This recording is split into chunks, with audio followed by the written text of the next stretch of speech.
Mês de junho, mês de São João. Festa. Será que é mentira? Olha a cobra. Esse cara fez $500 mil em um mês na FTMO. Lembrou do filme? Calma, antes de julgar, vamos avaliar a entrevista e aí você pode tirar suas próprias conclusões. Nós estamos aqui num momento que, se você focar, você consegue passar, gente. Os vencedores, eles veem o ganho, eles focam no objetivo. Os perdedores, eles só choram, reclamam, eu tenho que apertar o botão, ganhar ou perder, eu não consigo fazer money management.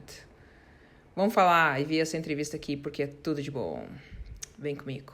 Sonhos sem objetivos são só sonhos. E aí, vai ficar no sonho? Ou vai fazer um plano e cumprir o teu objetivo com disciplina, muito trabalho, suor e lágrimas? A opção é sua. Vamos falar sobre prop firms.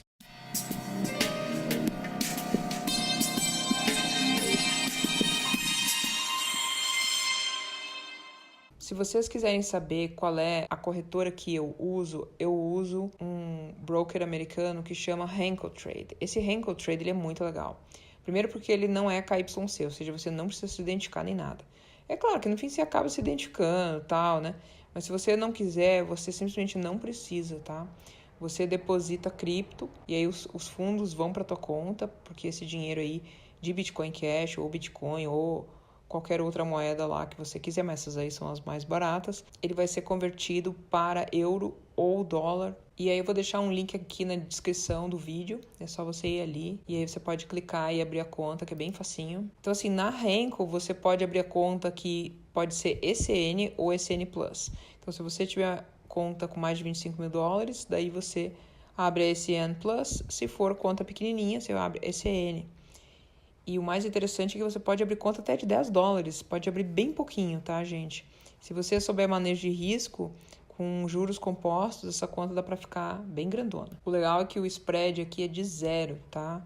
É muito baixo o spread, muito bom. Quando você manda ali a cripto para essa corretora, é quase que instantâneo que eles colocam o dinheiro na sua conta. É muito legal. E lá você pode fazer trade de oil, de net gas, que é o gás natural. Você pode comprar ouro, vender ouro, pode fazer também cripto, BTC, tem várias outras coisas ali, e Forex de modo geral. Eu acho que você deveria abrir uma conta lá.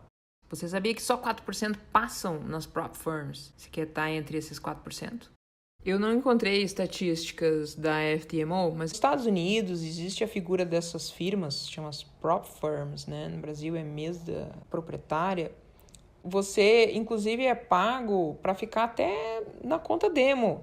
Só você tem que mostrar que você é disciplinada, para se manter consistente e não quebrar as regras que eles querem. Na MyForex Fund, por exemplo, você fica naquela conta demo, depois de 2 semanas você já recebe dinheiro na conta rápida e também na conta do Evaluation, né? Então ali o segredo aqui é você estabelecer um risco para você e manter sempre igual, porque daí você consegue avaliar se as suas estratégias são boas ou não. Você só precisa de manejo de risco. E aí você pode ganhar em dólar, olha que legal, ou euro. TMO, que é a número 1 do mundo, né? Ela tem umas contas mais caras, mas é fantástico, você pode fazer trade de cripto no final de semana, é a única que tem isso, nenhuma das outras tem, só que ela é meio carinha, né? E aí, traders, bem-vindos. Outra entrevista agora aqui com o Paul, lá de Illinois, Estados Unidos. Ele vai falar mais sobre como é que ele fez $500 mil.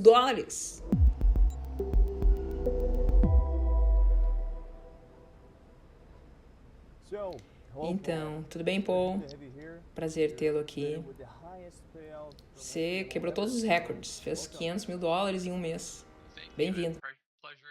Obrigado, que grande prazer em estar aqui. Gente, para vocês que não conhecem, a FTMO ela é uma prop firm dessas empresas que pagam você. Se você é um trader consistente, vem para a FTMO porque é muito legal. E aí, Paul? Você é o trader que quebrou todos os recordes e ganhou o maior payout já pago até hoje pela FTMO. Como é que você conseguiu fazer $500 mil em um mês, cara? Conta mais aí pra nós. O segundo lugar ficou com um pagamento de $100 mil, mas o seu é muito desproporcional. Obrigado. Eu quero saber várias coisas. Como que você começou a fazer trade? De onde que você vem? Tudo começou em 2013. Eu vim de uma série de perdas, tentei, perdia. Eu explodi várias contas de Forex. Clássico.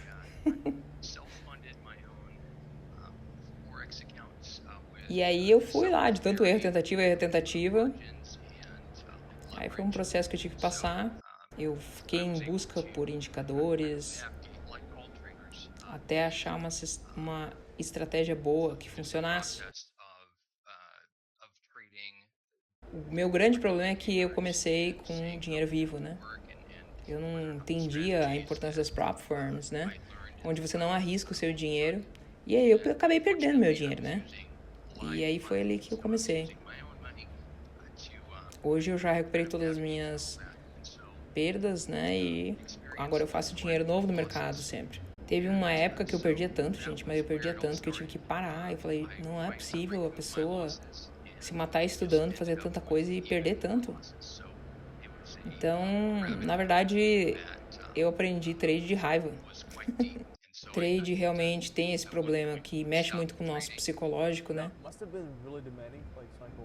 É uma pena você ter pego o seu dinheiro, né? Você poderia ter entrado numa prop firm. Mas por que você realmente decidiu continuar e não parou, como a maior parte das pessoas? Olha, eu sempre gostei do aspecto de empreendedor. Eu tenho empresa, de você ter o seu próprio horário. Então eu queria uma coisa que funcionasse para mim e que me deixasse livre. Aí eu fui para tudo. Eu fui para Forex, eu fui para opções binárias, eu fui para um monte de coisa. E aí eu comecei a estudar métodos de trade. Daí eu comecei a minha conta de Forex. E aí, como eu trabalhava durante o dia, eu não tinha muita opção, né? Eu tive que aprender Forex, porque o Forex funciona 24 horas, né? Daí foi onde tudo começou. Eu comecei com Forex. Só que aí na minha busca por aprender tudo, e eu tava desesperado, assim, para recuperar minhas losses, né, minhas perdas. E aí que eu entendi que talvez o Forex não era para mim. E aí o problema não era a minha estratégia, era o mercado. O Forex realmente não era para mim.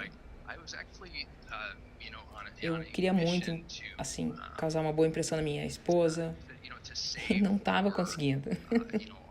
Aí eu queria comprar uma casa pra gente, só que eu tava muito frustrada porque eu tava perdendo dinheiro, né? E o engraçado é que eu comecei bem, sabe? Meus trades iam bem, assim, no início. Só que aí eu comecei a alavancar e usar lotes maiores, e aí a volatilidade me matava. E o meu problema maior foi a minha alavancagem. E aí a alavancagem levava de novo, né? Minha conta pro zero. E aí eu não pegava nenhum lucro quando o trade ia em meu favor. E aí depois o negócio vinha contra mim, me deixava pobre de novo. Então eu tava rico, pobre, rico, pobre, rico, pobre. Clássico de novo. Então eu tava num jogo psicológico muito terrível e eu não conseguia quebrar. E aí eu me dei conta que eu precisava estar humilde, aceitar os lucros pequenos, não ficar sonhando com um lucro infinito e absurdo. Então quando eu comecei a ficar mais humilde, aí que a coisa funcionou. Então você chegou a comentar que você tentou opções antes do Forex. Você tem alguma educação em finanças? Olha, eu não tenho uma licença, mas eu sempre gostei de estudar finanças. Eu gosto de estudar o mercado, eu gosto de tentar entender as coisas que lidam o mercado, que guiam o mercado, que movimentam, fazem aquelas grandes volatilidades. Eu até pensei em ter uma corretora. E aí eu foquei muito no meu diário de trade. Eu fiquei muito focado no aspecto técnico do trade, notícias econômicas e também no diário do trade. Então você é um trade fundamentalista? Sim. Em primeiro lugar, eu sou fundamentalista. Em segundo lugar, eu sou um trade técnico. Você mudou alguma coisa no seu jeito de fazer trade com a FTMO ou você manteve a mesma estratégia? Ah, sim. Eu tive que ajustar o meu trade. Principalmente o tipo dos meus lotes, né? E essa regra aí que a FTMO tem de você não poder perder 5%, né? Então eu tive que mudar os lotes que eu estou acostumado a fazer. Eu tenho o meu risco, mas aí eu tive que trabalhar com o risco da FTMO, porque eu tenho que diminuir meus lotes, senão eu não vou conseguir fazer trade, né? E foi interessante porque quando eu fiz isso, eu diminuí o meu risco, aí eu comecei a ganhar mais. E não foi fácil, porque o meu primeiro desafio com a FTMO eu perdi. Mas aí eu entendi que o problema era o tamanho dos meus lotes. Aí eu diminuí. E aí deu certo. Porque tem um daily drawdown, né? Ou seja, um valor que você não pode perder por dia. E tem um valor que somado você não pode perder. Olha, considerando teus resultados, você realmente se adaptou bem, né? Então é verdade que você treinou primeiro naquelas contas grátis que a gente tem? Sim, foi exatamente isso. Olha, eu sou um trader que sou focado no aspecto fundamentalista. E eu gosto de fazer swing trade, que daí vira mais longo, né? Mesmo porque a retirada da FTMO é meio complexa, então eu preciso fazer mais lucro para daí tirar quase tudo, né? Não posso tirar tudo. Então fale-me um pouquinho sobre a parte psicológica e quão importante a psicologia do trade é para você, baseado nas suas experiências. Como que você descreve o seu comportamento psicológico no trade? Olha, nas minhas primeiras perdas que eu tive, eu fiquei depressivo. Meu Deus. Porque eu tava usando o meu dinheiro, né? E, ai meu Deus, ele tava investindo o dinheiro da esposa dele, gente. O dinheiro que ela ganhou do imposto de renda. Não faça isso em casa, tá, gente? E aí eu perdi todo o dinheiro da minha mulher. Foi uma perda terrível. Eu fiquei muito mal. Fora que a minha mulher quis me matar. E eu tava muito, assim, determinado a ganhar os trades, né? Mas eu tenho que ser honesto, eu perdi muito. E aí eu tive que ir pro fundo do poço para daí entender que eu precisava de uma estratégia realmente boa e respeitar a estratégia e controlar as minhas perdas para daí eu começar a ganhar. Então é uma coisa de receita de bolo. Você tem que achar o setup e aplicar. Acabou. Faça chuva, faça sol, é aquele resultado, perdeu, ganhou e é isso aí. E você acha que como que tá o teu psicológico em relação ao que era antes e o que é agora? Olha, agora eu sou muito paciente. Eu tenho um filho, ele tem 4 anos. Então me ajuda bastante a ter paciência. Então quando eu vou colocar um trade, eu sempre penso o que tem por detrás desse trade, o que leva a esse trade, qual é o padrão que está ali, para eu não entrar em um padrão de jogatina, vamos dizer assim. Eu tenho que enxergar alguma coisa para daí entrar no trade. Eu preciso achar o que está por detrás do processo. É o que ele está querendo dizer, que ele está querendo dizer que ele tem uma edge, né? Que é aquela vantagem que existe no trade. Você tem que ver um evento para daí entrar no trade. Você não pode simplesmente comprar ou vender, apertar um botão. Você tem que ter um padrão que se repete, né? Então, Paul, será que você consegue falar um pouco pra gente da tua estratégia? O Paul, ele fez muito dinheiro aqui no Euro JPY. Então, vamos falar sobre os teus setups. Claro. Olha, aqui tem a minha análise do EJ. Eu uso o RSI.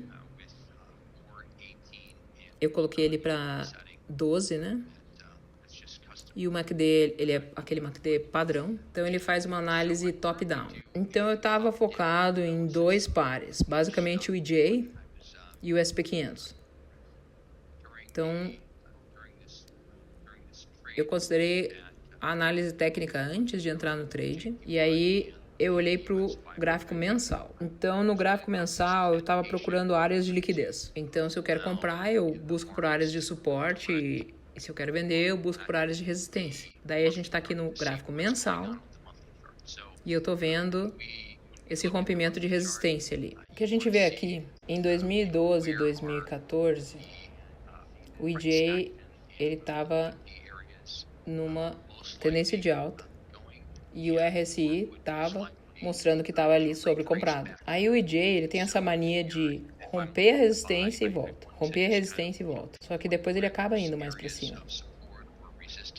Então, como a gente recém tinha quebrado a resistência, eu estava esperando que voltasse um pouquinho. Então, esse rompimento de resistência teve a ver com os juros ali do euro. e essas mudanças que a gente viu recentemente. Então eu já sabia que por causa dessa mudança dos juros, o euro ia subir. Então, enquanto os indicadores mostravam que poderia estar tudo ali sobrecomprado, às vezes tá sobrecomprado, mas a gente fica um bom tempo ali, né? E aí eu fiquei pensando, bom, todas as vezes que o EJ ele rompeu uma resistência mensal importante, ele sempre deu uma voltadinha. Então eu queria pensar onde que tá o suporte aqui. E aí eu fui vendo nos outros tempos gráficos, tipo nas 4 horas, né?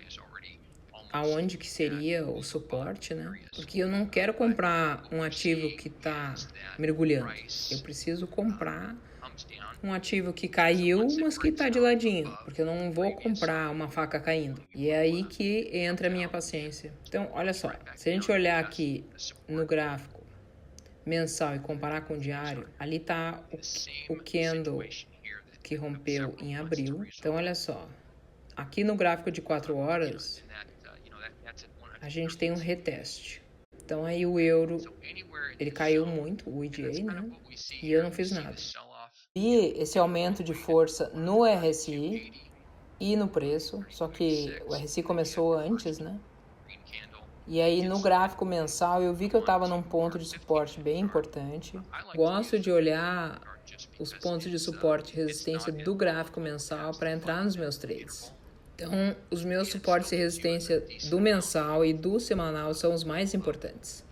Eu fico usando os grandes suportes e resistências. Isso tudo me ajuda. Particularmente o gráfico de 4 horas. E aí eu vejo para onde que o trade está indo. E eu faço a mesma coisa em outras moedas também. Em outros pares, por exemplo, esses pares do Yen, eu uso a mesma coisa. Porque a moral é que como subiram muitos juros do JPY, ele simplesmente morreu. E aí o euro subiu muito, né? Então, o primeiro par, ele é sempre o movimento mais forte. E o segundo par é o movimento contrário.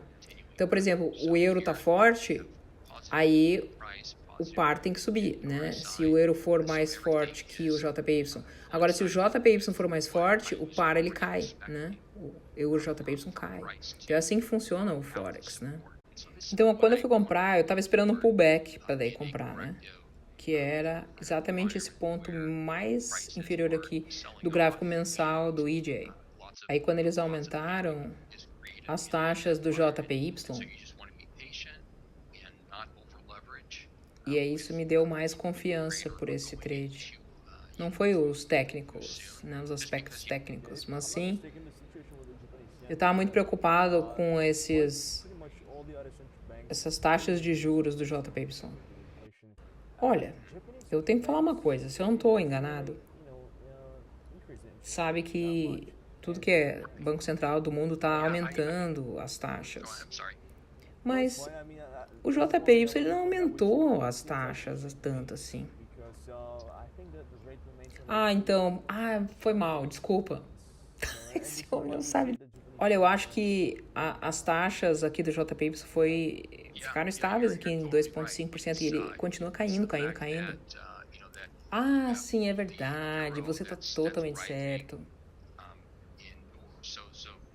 Você vê, na verdade, o euro que está subindo, né? Só que na Europa as taxas de juros estão subindo, né?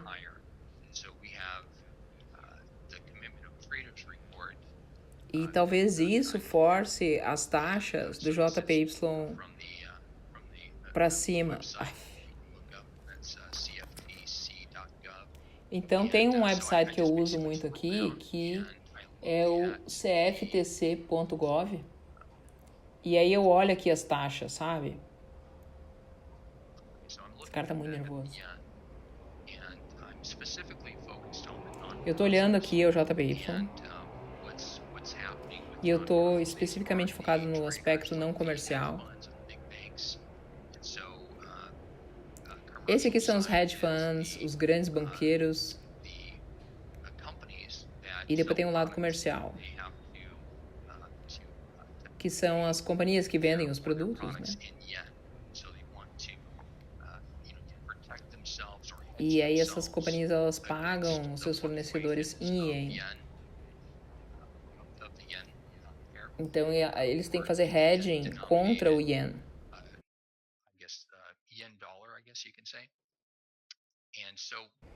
E eu estou focado aqui nos não comerciais, né? Porque os grandes banqueiros, eles tentam fazer um lucro em cima disso aqui. E depois tem as posições não reportáveis, que são reportadas ali.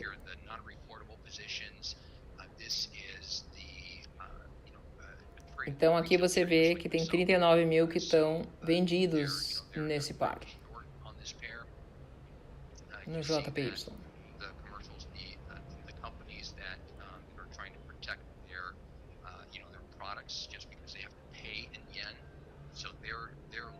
Então os não commercial, eles estão tudo long, eles estão tudo comprado no JPY. E os banqueiros, eles estão tudo vendido. Agora, se a gente for olhar aqui o euro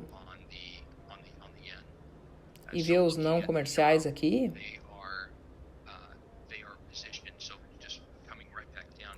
eles estão 50-50%. Uma parte está vendida, uma parte está comprada.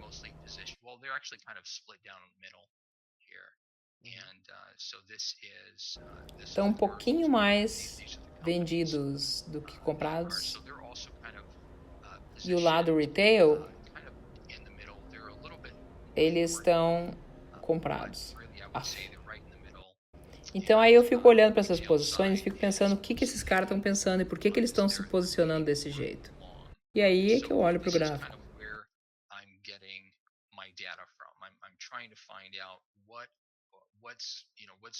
Quando você tem taxas que vão subir, isso aqui vai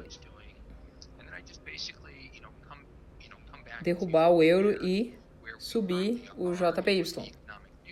E é por isso que eu estava pensando, e foi por isso que eu entrei. É estranho, esse homem não estava comprado? Enfim, quando fez o pullback, ele inventou de comprar. Que não tem nada a ver a parte fundamentalista que ele está falando, gente. Eu não estou traduzindo isso aqui errado, tá? É que o homem é muito confuso mesmo.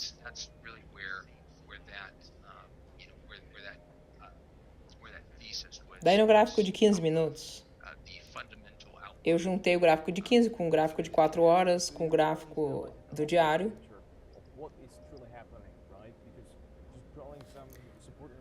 Então eu estou entendendo que você vê um quadro bem complexo e aí você quebra do lado fundamentalista e do lado do gráfico. Eu acho muito legal você combinar essas coisas fundamentalistas com o lado gráfico. E eu quero te perguntar mais uma coisa. Você falou sobre quando você entra na posição, mas eu queria que você falasse um pouquinho mais sobre quando você sai da posição. Eu basicamente uso Fibonacci para sair do trade.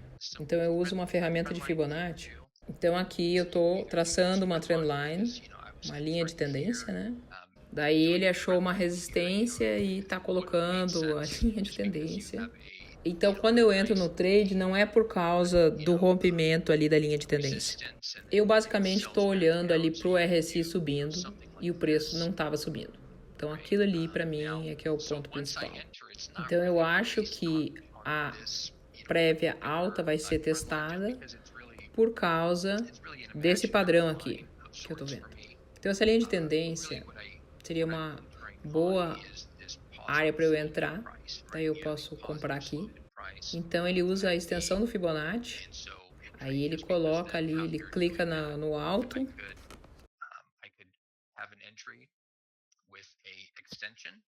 Ele pega a extensão do Fibonacci.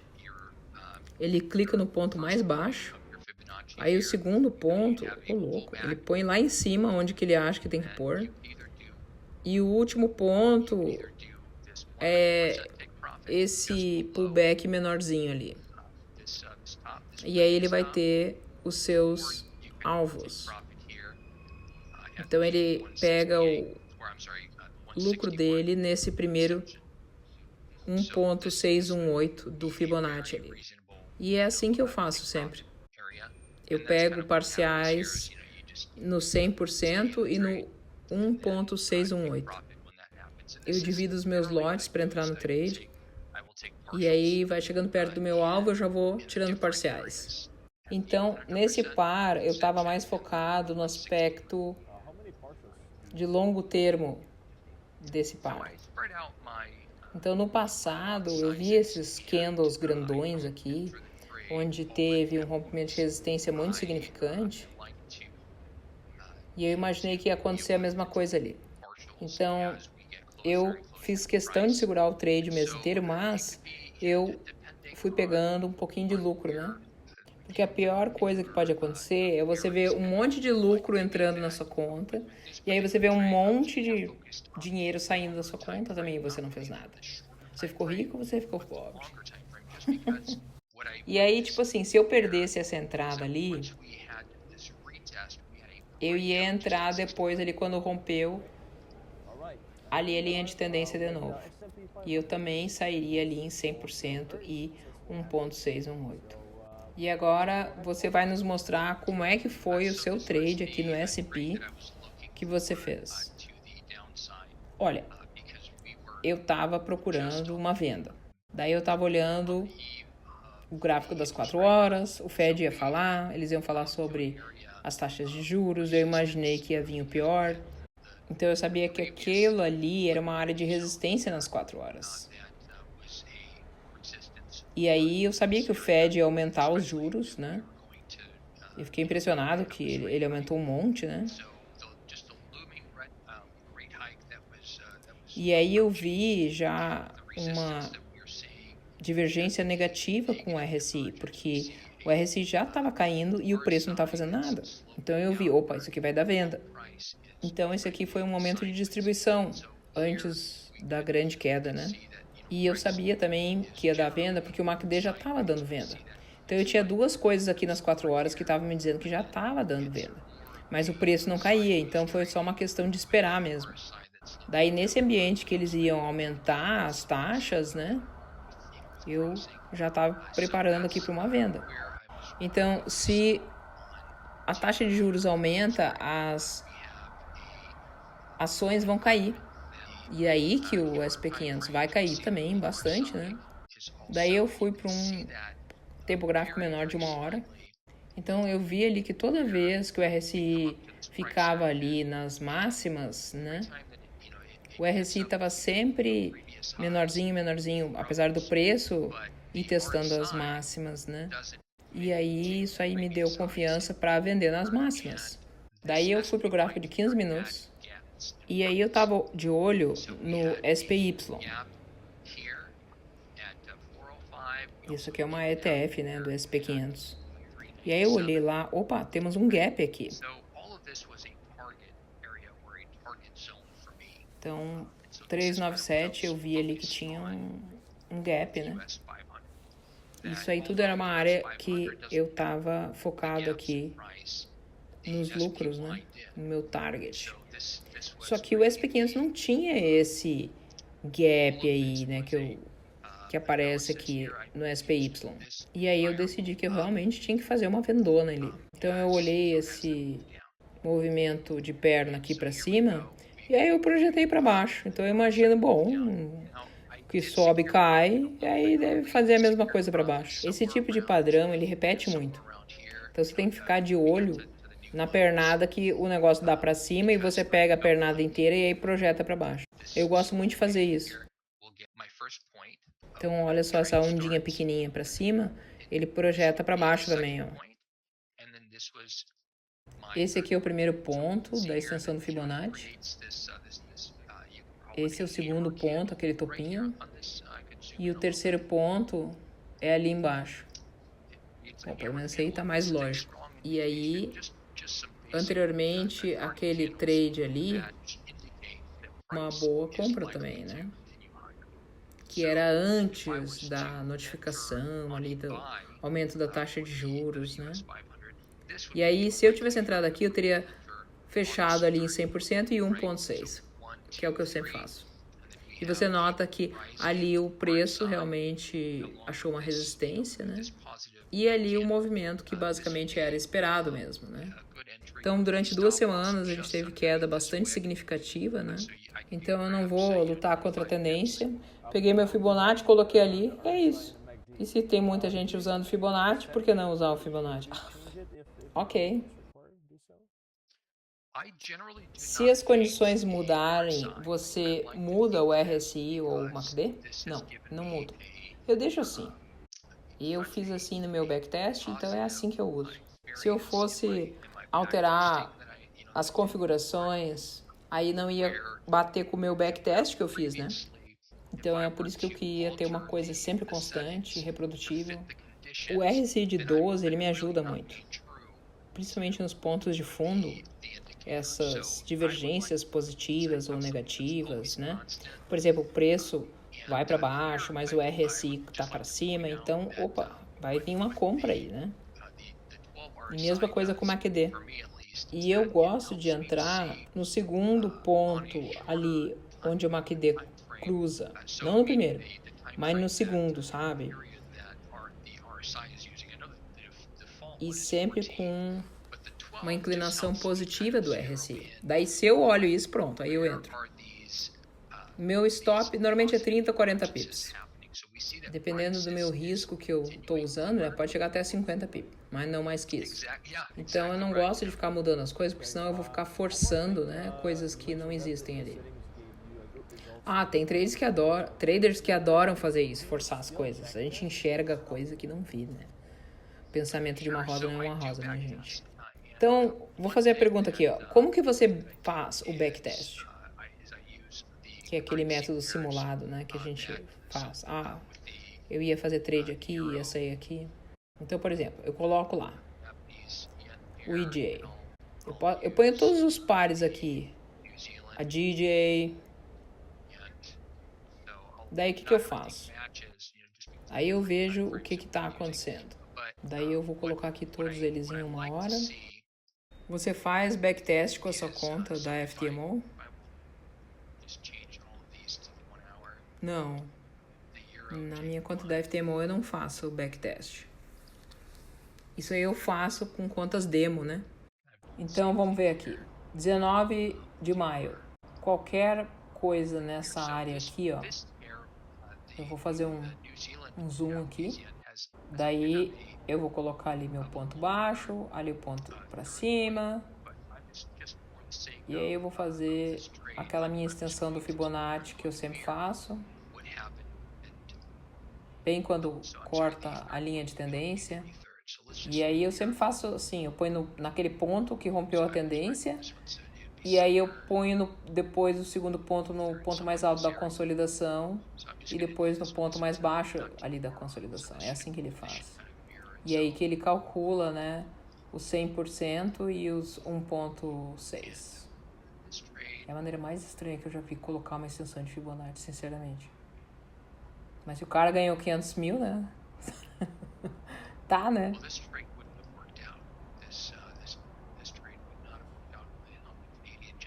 Ó, ele tá mostrando de novo como que ele coloca a extensão do Fibonacci.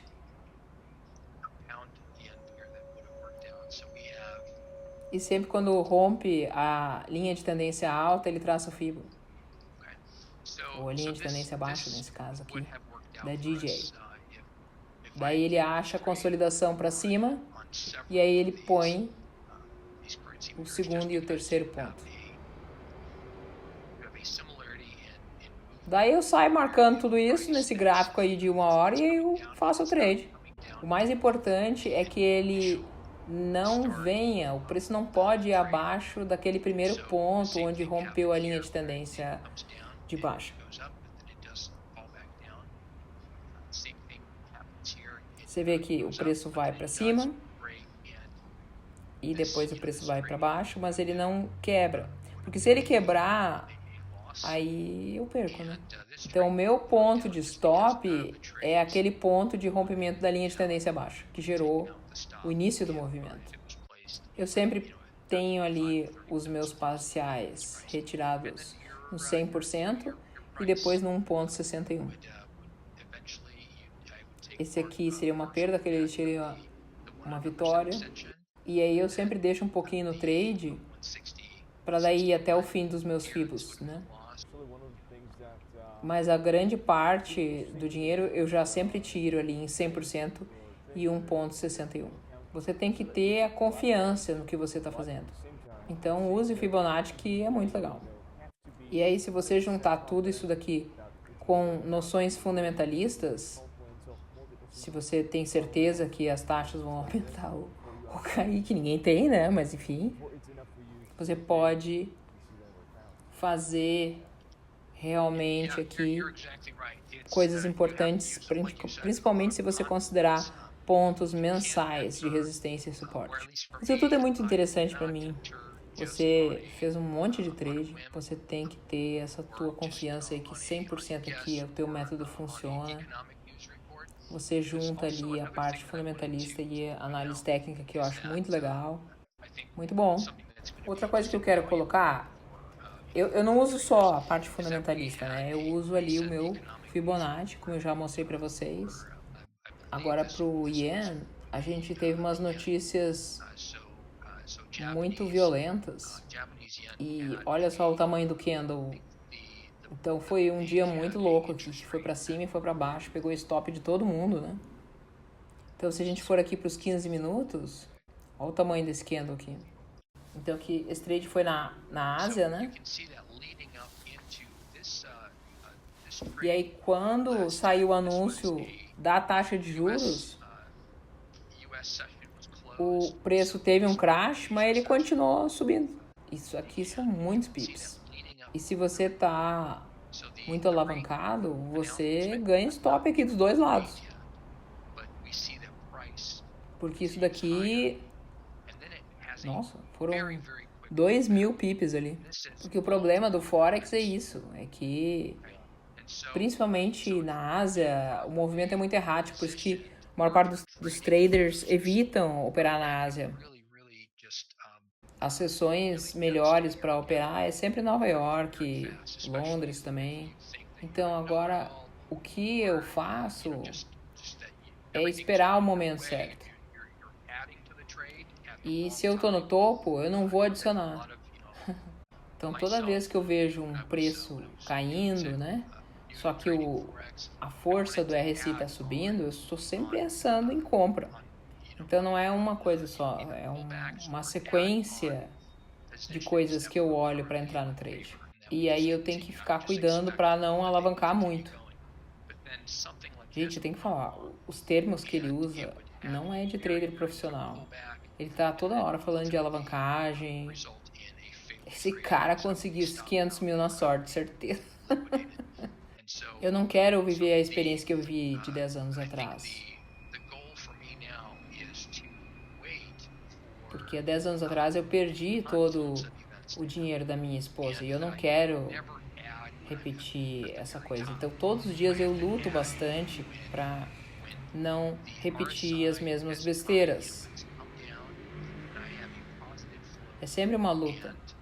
Eu aprendi muito com as minhas perdas, mas aquilo ali me deixou uma cicatriz e eu vou sempre lembrar disso aí. E todo dia eu me pergunto, será que hoje é o dia que eu vou perder dinheiro de novo? Tudo de novo? Ele parece um alcoólatra falando. Então, eu sempre reviso os meus stops e sempre olho se eu não estou alavancando demais. É claro que quando eu olho o gráfico mensal, eu imagino, não, esse preço vai subir, certeza. Gente, não tem como ter certeza. Mas olha só o que foi esse dia, olha como esse candle aqui ficou, quantas pessoas foram estopadas. Eu não entrei nesse trade nesse dia, mas eu fico olhando para esse trade das pessoas que fizeram e fico pensando, sabe, sobre esse dia. Vou fazer alguns comentários sobre a tua conta, tá? Essa aqui é a sua conta. A média de lucro dele é 6.870 por trade. Mas o que é isso? E a perda dele média é $339. Eu nunca vi isso na minha vida. A média de risco, retorno dele é 20-1. E o que é isso, meu Deus do céu? Peraí, antes de falar da minha conta, deixa eu fazer um adendo aqui. Por exemplo, se eu olhar aqui no EURJPY, e se eu for entrar aqui, eu tenho uma divergência positiva do RSI. Aí eu espero por um segundo ou um terceiro pullback. Então nessa área até um 37,70 eu vou entrar nesse trade aqui porque eu vou ter um stop barato. E aí eu tenho um risco barato, né? Porque o meu lucro vai ser muito grande. E aí eu procuro essas entradas com baixo risco. Gente, ele acerta 22% dos trades. Ele erra tudo. Ele erra tudo. Meu Deus. Eu acho que agora dá pra vocês entenderem que é o que eu falo, gente. É o risk reward. Não é a win percentage. Então, se você erra um monte de trade, não fica chateado. Porque não é sobre ganhar, não é sobre perder, é sobre limitar as perdas. Esse cara consegue acertar 22% dos trades dele. Ele erra tudo, gente. Mas quando ele acerta, ele vai 20-1. É uma loucura isso aqui. Aí, e os teus stops? Eu gosto de pegar os meus lucros de uma maneira manual. Então, eu vou entrar e aí eu vou tirar os meus parciais, mas eu sempre deixo o trade correr. E é engraçado que ele tem uma média de risco-retorno de 20-1, ou seja, você arrisca 1 para ganhar 20, entendeu? E se ele pega parciais, os parciais dele são muito tardios, muito tardios. Então, 78% dos trades ele perde, gente. 78% dos trades ele perde. Você acha que ele acerta 78%? Não, ele erra. E aí ele vai atrás da relação risco-retorno do trade. Vamos dar uma olhadinha no teu jornal aqui, no teu trade, no teu diário de trade. Você tem trades aqui do SP500 que duraram dias, mas você teve outros trades aqui que daí foram minutos. Eu não tô entendendo assim, você mistura, né, os scalps com os swing trades. Sim. Então, se o trade tá vindo em meu favor, às vezes eu adiciono. E se o trade vem contra mim, daí eu tiro. Eu vou mostrar aqui de novo como é que eu pego os meus objetivos. Esse aqui é o EJ. Daí eu tô usando a extensão do Fibonacci. Eu coloquei aqui no ponto mais baixo, que é o ponto do meu primeiro clique. O ponto do meu segundo clique é o topo.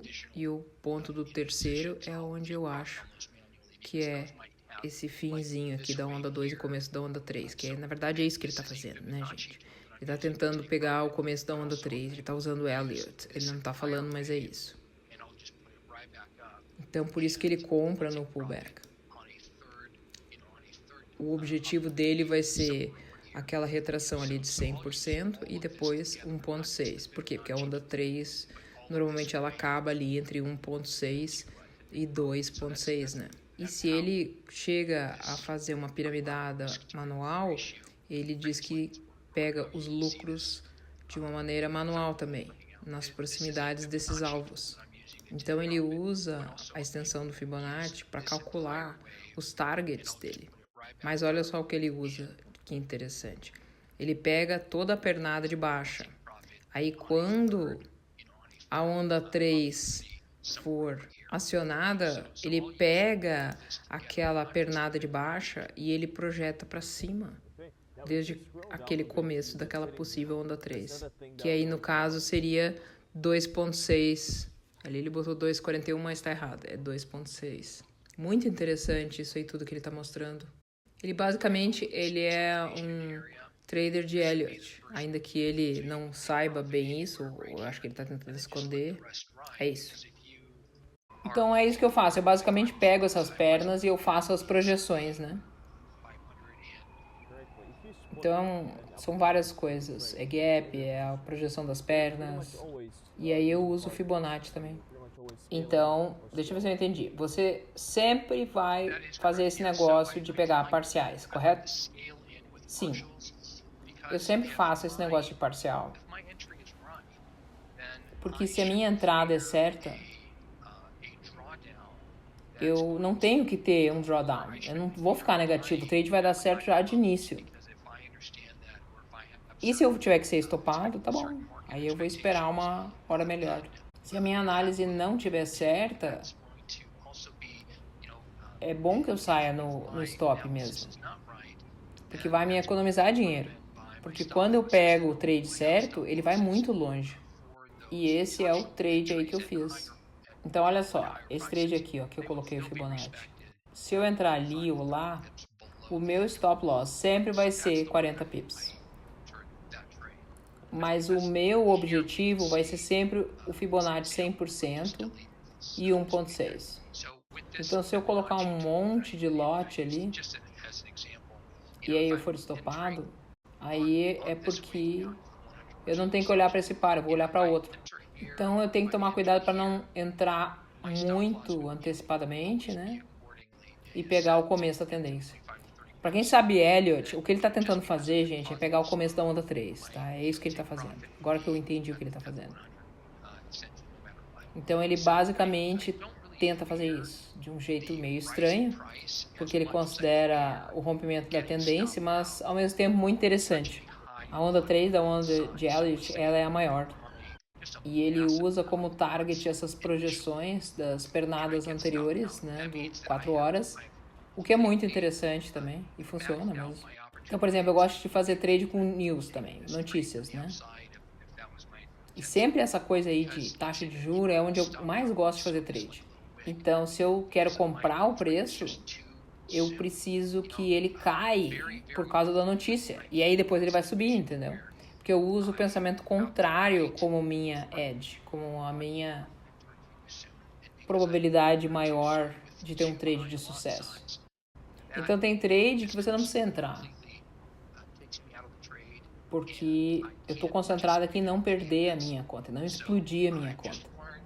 E geralmente quem fala isso é quem está alavancando absurdo, porque trader de verdade não explode a conta, tá, gente? Só para vocês saberem.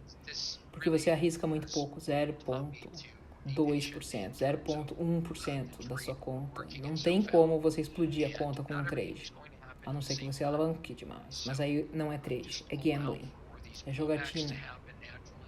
Eu acho que ele tá muito traumatizado.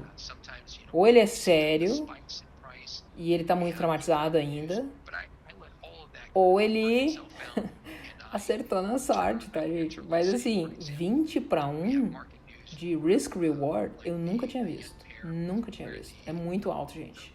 É muito. A última entrevista da FTMO tinha um cara lá falando de 6 para 1, que eu já achei um absurdo de alto. Agora imagina esse cara aí com 20 para 1. Eu nunca vi isso na minha vida. É que a FTMO tem uma coisa boa em relação às outras prop firms, que ela deixa você segurar os trades da noite pro dia, tá? Então a maior parte das prop firms não deixa. E as duas que deixam são a FTMO e a MyForex Fund. Então aí você consegue ver essas coisas muito interessantes de swing trades que não são possíveis, né, nas outras prop firms, porque você tem que fechar. Por exemplo, a Light Trader, que usa o TradingView, você tem que fechar as operações todos os dias. Se você não fechar, você explode a conta, né? E aí você tem que recomeçar de novo. Mas a FTMO, ela te deixa... Você pode ficar fazendo trade de segunda a sexta, né? No challenge você até pode ficar final de semana, entendeu? Mas na MyForex Fund você não pode, você tem que fechar. Então quando as contas forem realmente patrocinadas, você pode ficar em trade ali de domingo até, né, sexta-feira. Mas não pode ficar o tempo inteiro. No sábado e domingo você pode fazer cripto, assim, né? Vou mostrar uma coisa aqui pra vocês, a DJ. E aí eu tô vendo que o preço tá de lado, mas o RSI tá aumentando nas forças, porque o valor dele tá subindo, né? Então eu estou esperando que a sessão vá mandar o preço para cima. Daí quando Londres abre, a gente vê uma volatilidade muito grande, né? Então eu gosto muito de observar a Ásia. Eu não faço trade na Ásia, mas eu olho. Porque sempre tem uma área de consolidação muito grande, né? E aí é interessante que a Londres adora fazer isso. Ela vai, pega as mínimas ali da Ásia e aí faz o movimento contrário. Clássico também. E é por isso que eu gosto de Londres. Então se eu chegasse agora e eu tivesse perdido todo esse trade bonito aqui, de subida, né? Eu esperaria Londres fazer aquele movimento contrário que Londres adora fazer, que normalmente a mínima ou a máxima do dia é em Londres, e é mesmo. E aí eu vejo os meus indicadores aqui, o RSI e o MACD, né? E aí eu entro no trade. Só pra vocês saberem, não é tão fácil assim que nem ele tá falando, tá, gente? Se fosse fácil, ele não erraria 78% dos trades, né? O que eu mais gosto é a sessão de Londres. Então imagina assim, ó. Se eu fosse colocar o meu Fibonacci, eu colocaria o primeiro ponto ali, né? O segundo ponto ali, aí tem o começo da minha onda 3. É isso que ele faz. Ele não tá falando que é onda 3, mas eu já reconheci que é isso, tá, gente? É exatamente isso. Então, ele basicamente sai no topo da onda 3. E ele fica o dia inteiro caçando a onda 1 e 2. Aí quando ele vê que é a onda 1 e 2, ele vai para um movimento maior que é da onda 3. E ele só sai no fim da onda 3. É muito interessante essa estrutura de mercado que ele está demonstrando. Mas você não pode ter ego. Porque a maior parte das pessoas acha que, né, tem que ter uma estratégia que eu tenha um percentual de ganho decente. Mas a real é que não precisa.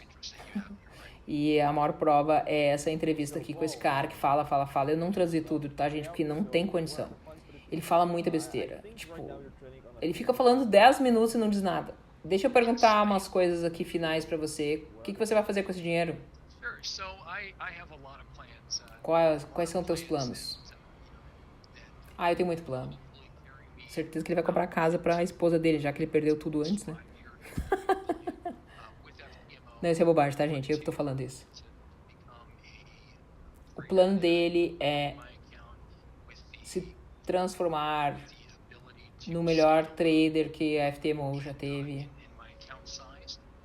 E eu quero aumentar a minha conta cada vez mais.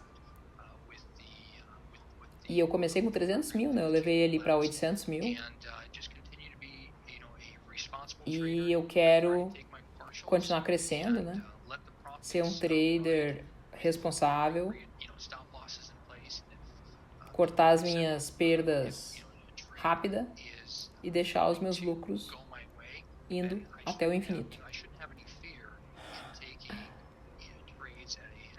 E eu não preciso ter medo de pegar trade porque eu assumo o risco das minhas perdas. Então eu quero colocar o meu trade aqui, não ter medo. Lembrar que os meus trades, eles às vezes não funcionam, né? Na verdade, a maior parte das vezes, porque ele errou tudo, tá, gente? 78% dos trades ele erra. Mas quando vai, aquele trade que vai, paga 20 para 1, gente. É muita coisa. E aí eu quero chegar num ponto que daí eu paro de fazer trade. E daí eu quero observar o mercado pelos outros meses, né? Eu quero me aposentar, basicamente é o que ele está dizendo. E aí eu quero gastar o meu lucro. Aí eu também quero te perguntar, porque você parece ter muita experiência, né? Eu também quero não ficar fazendo trade toda hora, porque eu não preciso, né? Você tem muita experiência. Se você tem alguma coisa para ser melhorado, o que é? Ah, o meu foco. É o foco nos meus lotes. Eu sempre manejo a minha entrada e eu tento não aumentar muito a alavancagem. Eu não quero perder a oportunidade e às vezes eu fico meio estressado e nervoso. Então é isso que eu preciso melhorar. Deixar uns trades passar, porque a gente não precisa fazer trade o tempo inteiro, né? Então eu não quero perder o trade por super alavancagem. Todas essas coisas que ele tá falando só me mostram uma coisa, gente. Ele não tem um manejo de risco com o mesmo risco para todo trade. E isso é muito importante. Ele ganhou muito. Não sei se é aleatório, tá? Mas se você lembrar, seja responsável com o trade, seja estratégico, entre nos pullbacks. Se você for comprar, procure não entrar muito antecipado. Eu tenho que melhorar também o manejo das minhas expectativas com o lucro, né? Então, basicamente, o que você está falando é não fique muito com medo, não fique muito ganancioso e aí seja racional.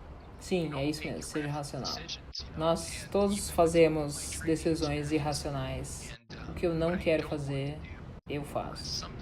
Esse cara tá bíblico agora. Então, às vezes eu tenho que sair do trade, eu vi que eu alavanquei demais. Caramba, meu. Eu imaginei que essa entrevista ia ser um pouco diferente, viu, gente? De verdade. Qual o seu conselho para as pessoas que estão começando agora a fazer trade?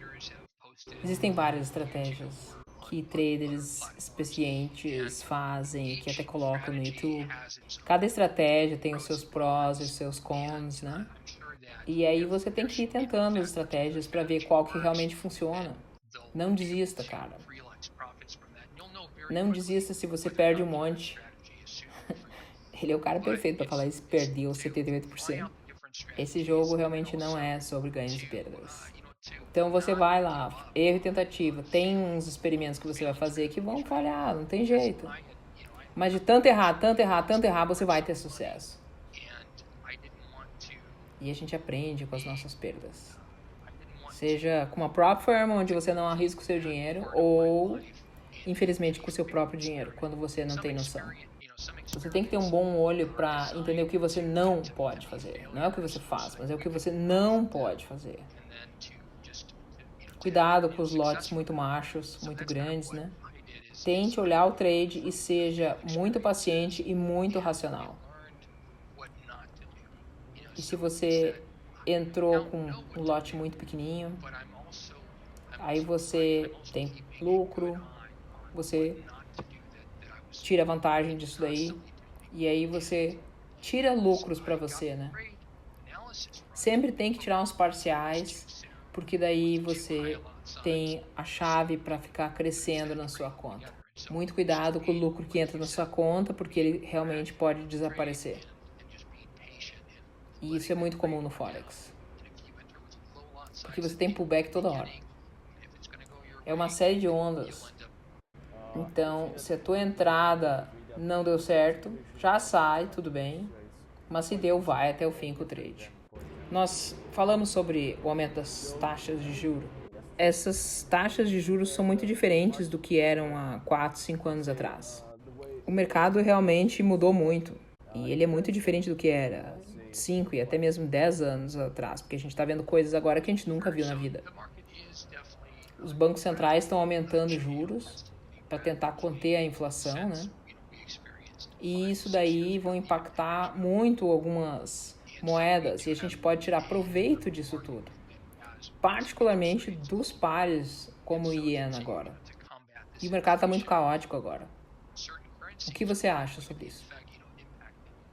É por isso que eu foco agora no EJ, né, no Euro JPY. Porque a gente está vivendo nesse novo ambiente com essas taxas que estão muito numa ascensão progressiva. Então, eu gosto de ler sites desses Traders Report, desses tipo Bar Chart, tipo outros sites, porque me ajudam com esse ponto fundamentalista.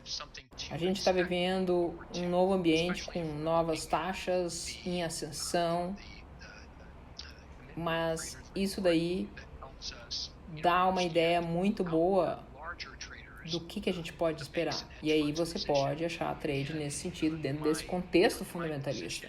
Se você usar todas essas ferramentas dentro desse ambiente de inflação, apesar de todas as coisas serem radicalmente diferentes, do mundo ser diferente, a gente viu coisa muito louca esse ano, vimos o Bitcoin tendo um crash absurdo, É porque as coisas estão sempre mudando no mundo. Então, nem tudo é técnico no gráfico. A gente tem que considerar as notícias econômicas e aí ver a tradução de todo esse efeito ali no gráfico. Então, nos últimos 40 anos, a gente viu umas coisas parecidas, né? Ah, sim. Fazem 40 anos que a gente viu umas taxas tão altas assim, né? Então, se a gente olhar para aquela década de 70, de 80, é uma pena que para as pessoas físicas, né, o Forex não era possível nessa década aí, né? Mas realmente, há décadas atrás, que a gente tinha esse nível de inflação, a situação poderia ser talvez semelhante, né? Isso é interessante da gente ver como esse aumento de taxas pode ser muito lucrativo no momento que a gente vive. E já que os governantes estão aumentando as taxas, é o momento de você se comprometer com o seu trade, com o seu manejo de risco e segurar o trade até o final do seu plano. Daí não dá para fazer o seu lucro em um dia ou uma semana, mas a gente vai ver coisas muito boas nos gráficos. Ok, Paul? Muito obrigada. Finalmente, fim da entrevista. Obrigada. Quais são as suas últimas palavras aí?